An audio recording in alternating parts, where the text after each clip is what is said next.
Alright, y'all. Apologies once more. I believe I got it solved.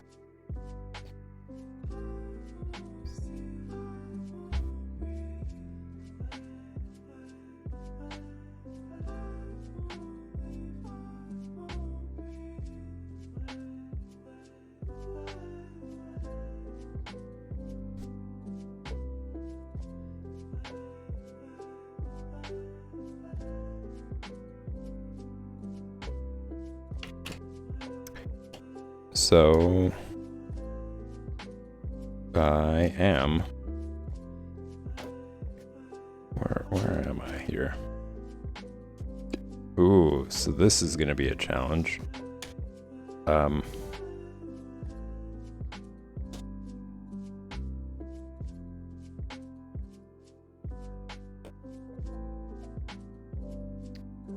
I think I'm gonna have to either decide whether I want to redo this panel here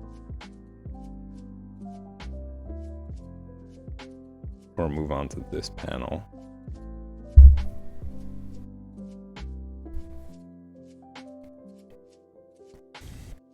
Because I have drawn this guy before. I know it. Probably what it was is I drew him separately.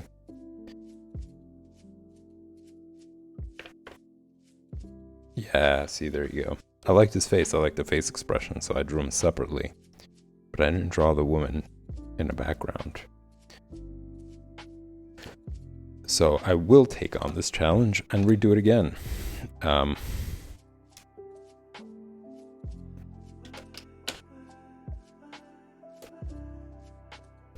Just after I get this wonky wire out of here.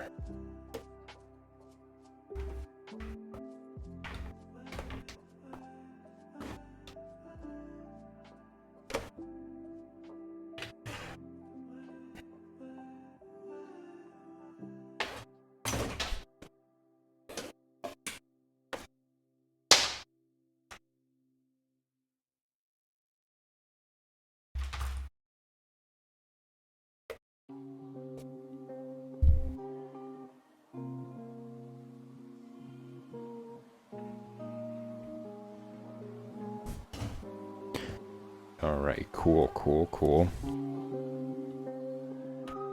And now I am gonna create the panel box.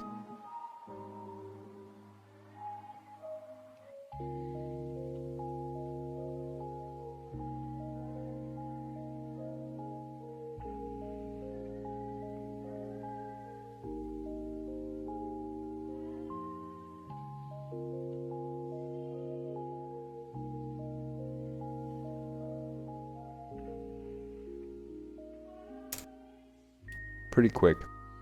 Easy little trick here. If you got other panels that you've drew, you can use them as your guide.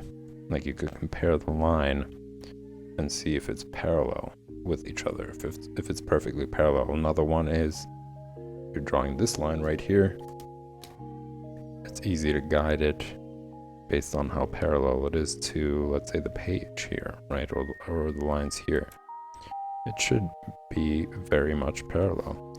And finally, the top, which is very simple. You just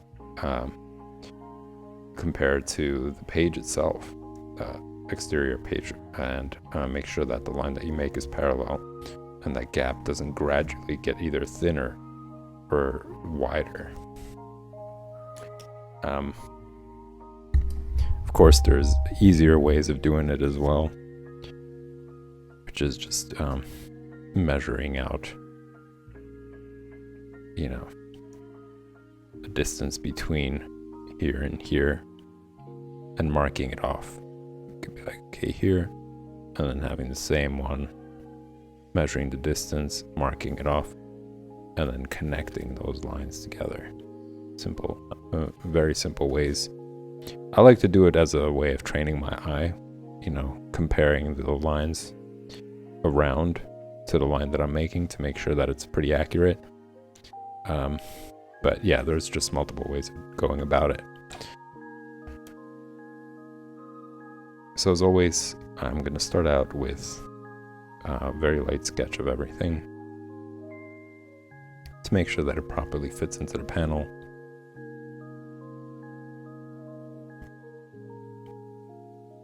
Similar to, for those of you who are joining in from the previous session, where I talk about like this three-stage process of like using the stick figure as a way of like establishing boundaries. How high is the figure? How low is the figure? How big it is? That sort of thing. You can include the speech bubbles. That's also an important detail, especially when you're drawing comics, right? You don't want to completely block off that. Which I am guilty of doing, actually. I was doing that before.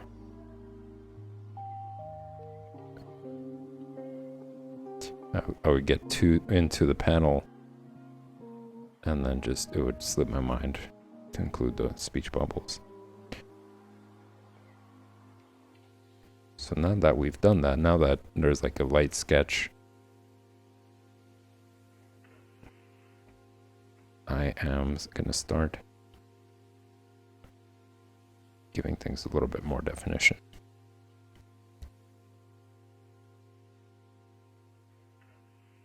Using basic shapes. So her torso here, waist, her chest, her waist, down to the hips that are being covered by her arms.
Now here's a quick tip, or a reminder really, how to establish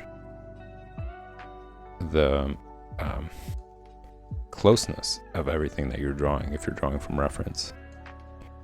Right, so for example here, I'm going to say, I'm going to pay attention to this negative space, basically the space in between the waist and arm. And I'm going to compare, and I'm going to say, well, how big is that gap, really? You know, and by making sure that that gap is closed, I'm also making sure that the arms are where they're supposed to be, based on the reference. So that's a quick way of doing that. It's very helpful. I've used it so often. I use it all the time. This idea of space relation between objects. So this being the space relationship between the waist and the arm. Same thing here, the waist and the arm as well. And by doing that, it allows me to tighten everything, or just give the space that's necessary in order to look right in comparison for accuracy.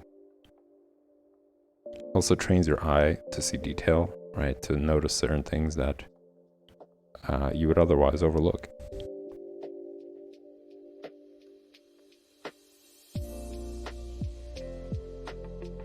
And for instance, here, the hair. You know, if I'm looking at the reference and I'm saying, I'm going to fold this over so you guys get to see more of the comic book. So here you could see that the strand of hair is over here. So how close is it to the V-neck of the shirt?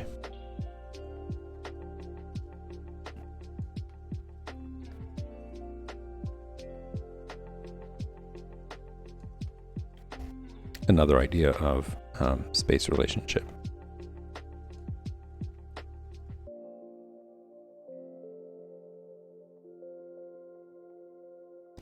Just gonna hop on over to him, sketch him out, give him more definition.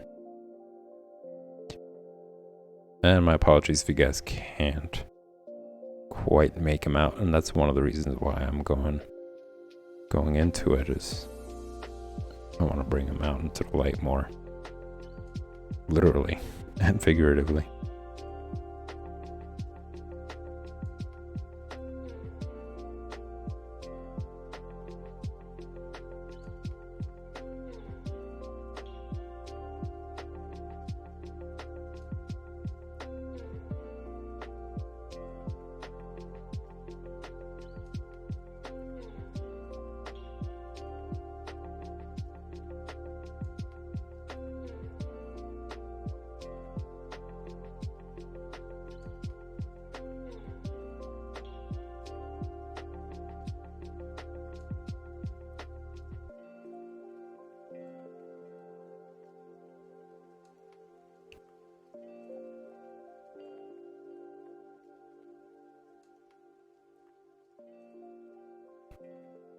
I'm going to draw out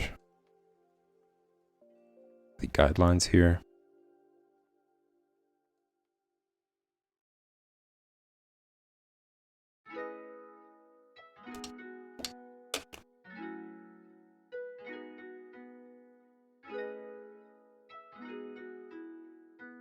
Trying to make it less bright on that page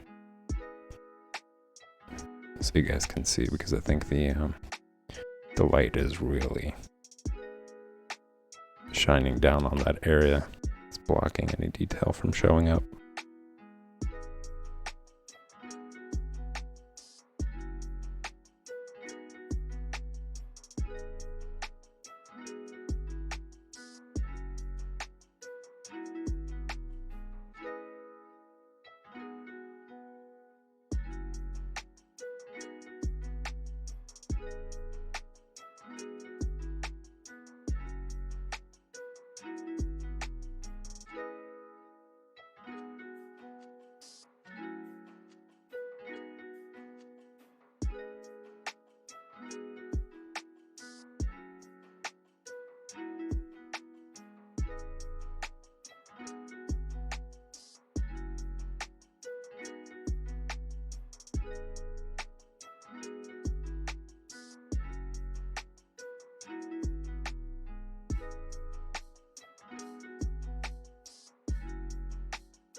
Might have done it a little too high there for the mouth. And this is kind of why it's important to draw the lines for all the different face features. For example, for the nose, like where the nose is going to be, where the mouth is going to be, to ensure that it's not too high or too low.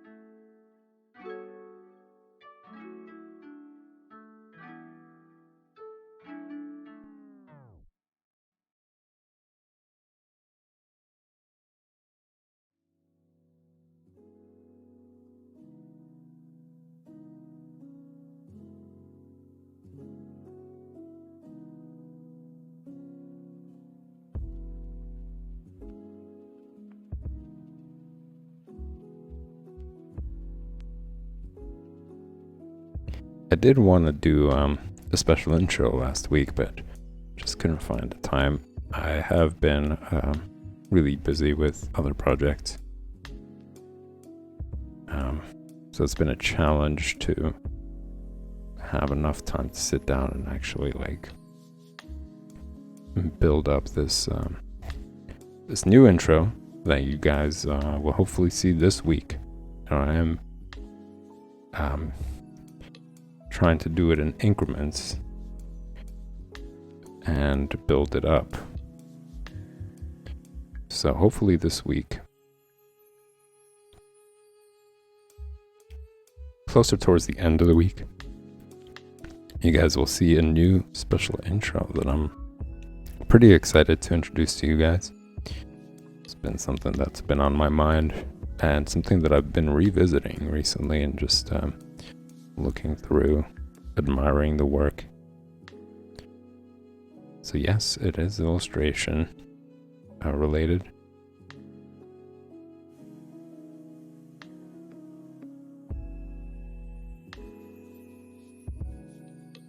And it's been a joy to revisit. I got that that light that I was talking about. It's a pretty popular one on Amazon where you just hang it around your neck and it shines onto your book. It's an actual book that I have, and I've been putting books aside because of that. Because the times that I do sit on my couch or the times that I'm like laying on my bed, the lighting isn't right. It's not bright enough, and that really puts me off. I didn't realize it until recently, and having to spend more time at the desk, at the drawing desk, and having this like perfect light shining down on my work, and how much that plays into like my motivation of sitting down and looking at anything outside of a screen. Like, that's the advantage of digital painting, is that the screen is so bright and the light is dispersed so evenly that anything in comparison is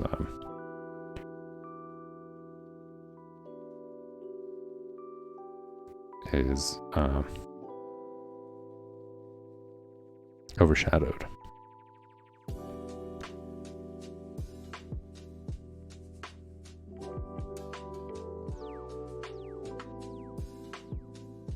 So I try to fix that, and this does it. I'm going to be picking up more books because of that. And it's pretty fun too. I kind of like how it creates this very intimate kind of setting. The light isn't all over you and all over the room. It's just with you and the book that you're reading.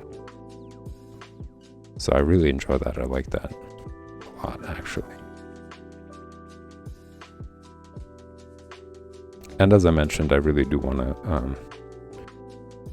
I want to get away from looking at screens all the time. It is a form of addiction, I think. I don't think that addiction is really limited to like substance, whether it's like alcohol or drugs or influenced by those things. For example, like, when people think of gambling, they also think of like drinking or doing drugs or whatnot. But I think that addiction takes form in multiple ways. You can get addicted to playing video games. You can get addicted to watching TV all the time. I don't think that addiction is substance abuse related only.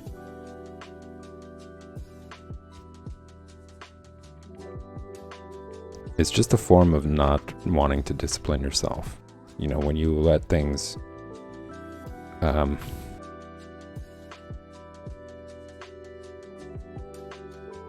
get carried away, in a sense. You could get carried away with gambling. You could go and play one game or a couple of games of poker, but then if you're just constantly doing it and you're never giving yourself any limits, it becomes an addiction. The same idea with drinking, right? If you do it once in a while, it's not bad. And when I say once in a while, for me personally, it's like once a month.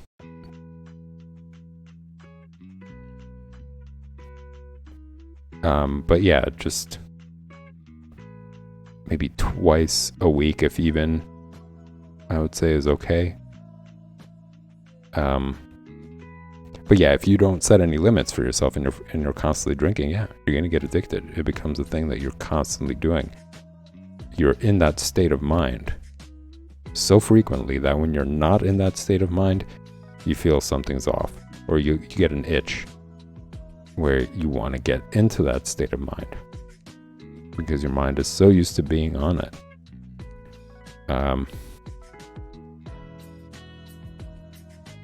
And yeah, I think it takes form in many different ways.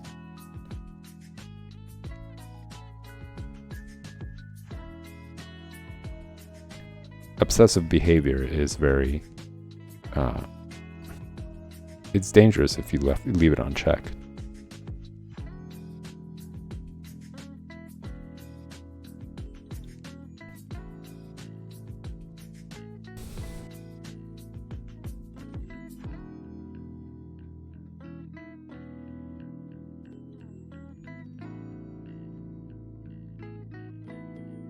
Same thing goes for like celebrities or whatever. Like people become obsessed with celebrities where it becomes weird almost, where they're like, when they see somebody that they have absolutely no connection to, that there isn't any, not that I'm saying that they're not, celebrities don't have their value and stuff. I'm just saying it's kind of weird when people are like crying when they see somebody who is a celebrity, you know, like I think it's kind of strange. It's fun, it's interesting, but having that sort of reaction, I think is just part of like that obsession, in a sense. Like somebody has blown up the idea in their mind so much that they do that. Or when they start like stalking celebrities, you know, like that's weird. And it's also part of that like obsessive behavior. It's not just like out of nowhere. It's because they have like a thought process in their head, which means that they're festering over it, obsessing over it in their mind, and then they end up doing weird shit.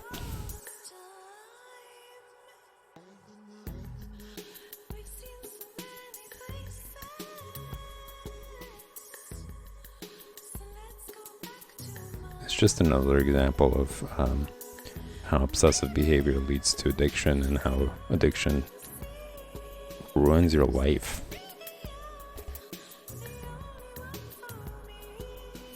It ruins your personality.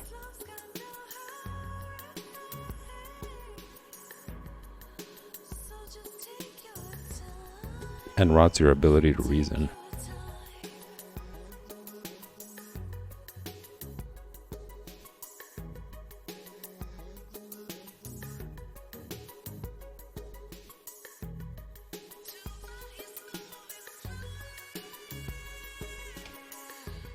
Ooh, too dark.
I love these little lines that he puts down, like these very thin lines.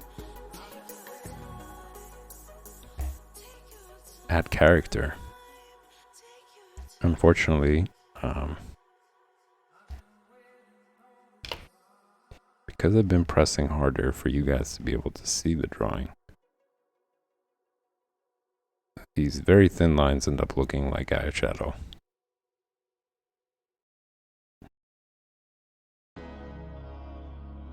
Which I'm gonna have to correct when I ink.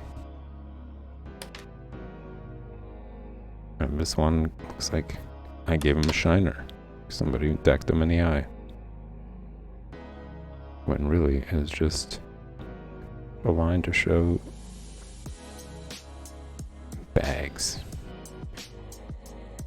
Bags under those eyes, under those wizard eyes.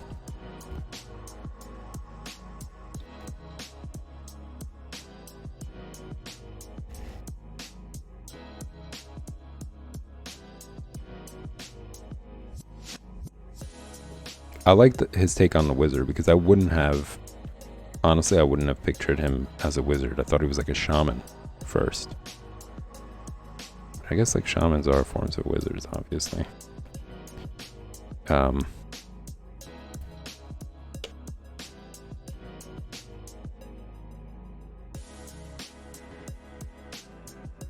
All the things that you would associate with a wizard are not present with him.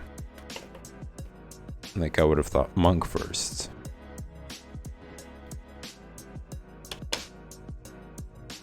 Monk, shaman.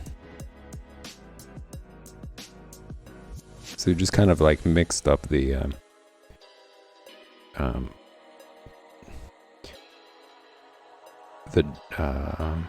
guess mainstream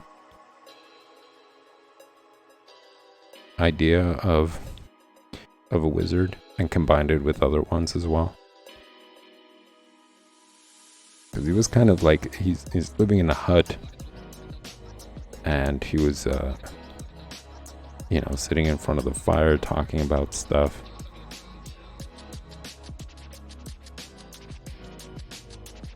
Visually it just looked like a shaman more than a wizard. I wonder if that was intentional to like kind of throw people off or not play into stereotypes of like a wizard is supposed to have a beard and a pointy hat and books all around. I mean, that would have been cool. I would have thought that was pretty awesome. That's one stereotype I don't want to be disconnected. I think it's awesome that wizards are just like these like book studious types. And it's my favorite class to play.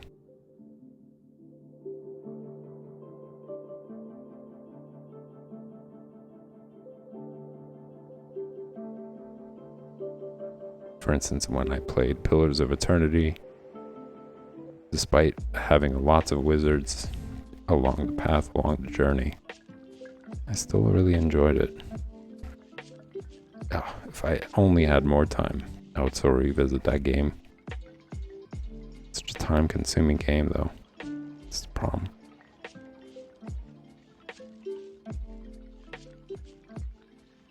Though I do remember it being a lot, and I would play it only for like half an hour. Because there is so much reading,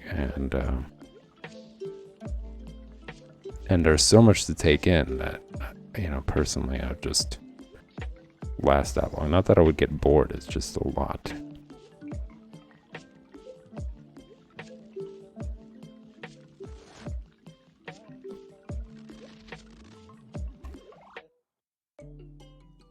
And I think I did start it at some point, and then I had to like reinstall my computer, so I lost all that saved progress, or I had to like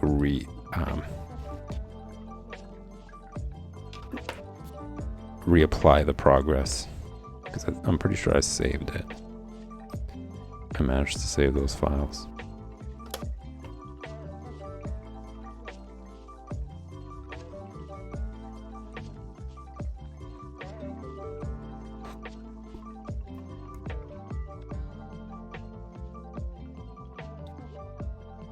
But yeah, any other game that I played, like when I played Diablo, the first one, I really had a blast playing as the wizard and like teleporting everywhere and casting spells and all that stuff. It's fun. Huge fan of wizards.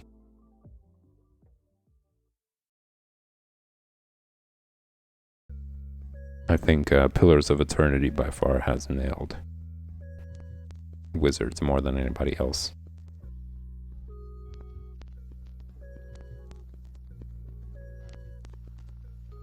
And for those of you who are Dungeons and Dragons fans, and you have not played Pillars of Eternity, I absolutely implore you guys to do it. It's such a fun game. It's not only fun, it's beautifully done. It's a masterpiece. In my mind,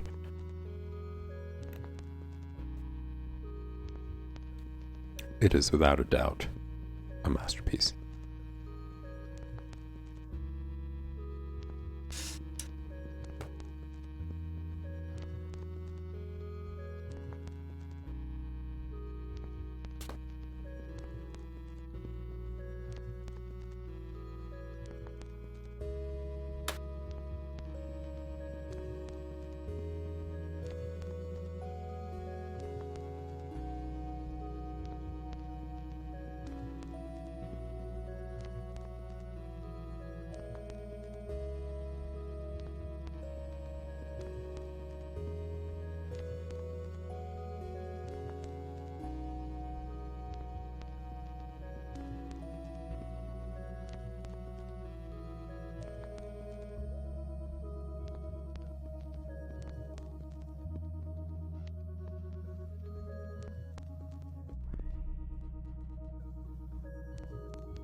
And the soundtrack is a lot of fun too, if you guys are into listening to OSTs. They have a great soundtrack.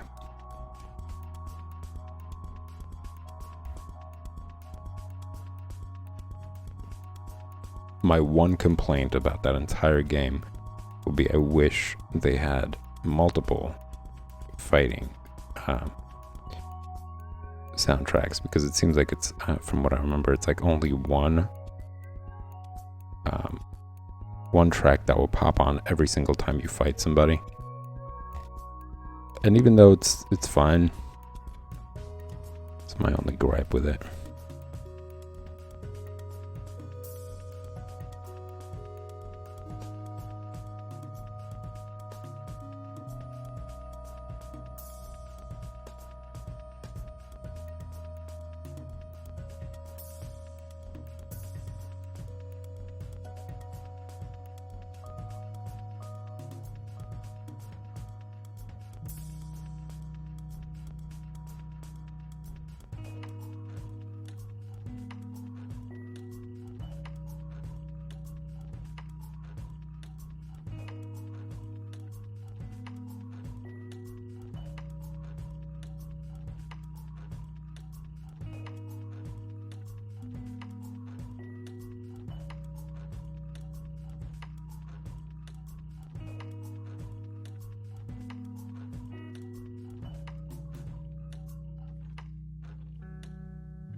I like these little lines that he put by cuffs.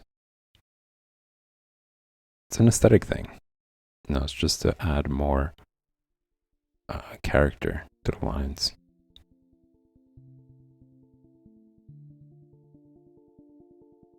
And every single thing makes a difference, to be honest. Like even this little dot right here to show the dip within the arm.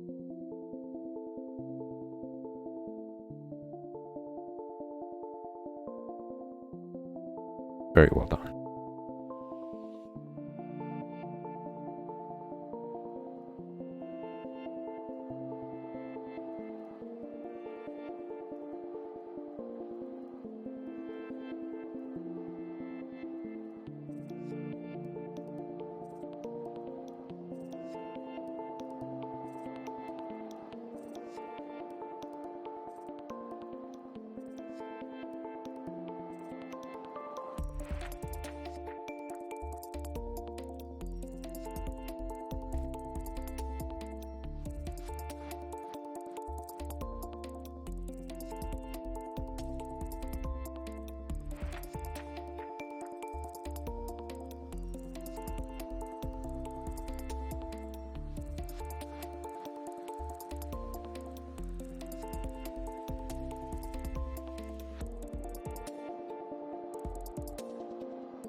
Do a light sketch of the face features, and I'm gonna have to call it a night, ladies and gents. But fret not, I will be back tomorrow, same time and place, right here at the Art Lounge Alley on Twitch. You guys can subscribe. You'll get notification when I'm going live. You could also check out all the different social media platforms in the About section on Twitch, on the Twitch channel, along with the Patreon page.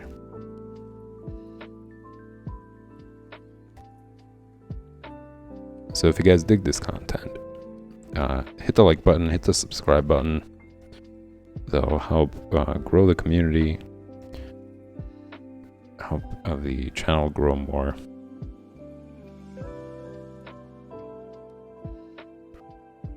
I'm not gonna rush this because it's very well done. It's beautiful, beautiful expression.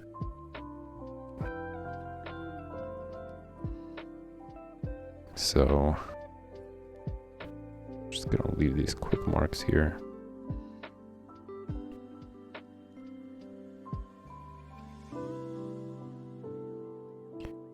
And wish you guys a good night. I will see you soon. And yeah, see you soon, guys.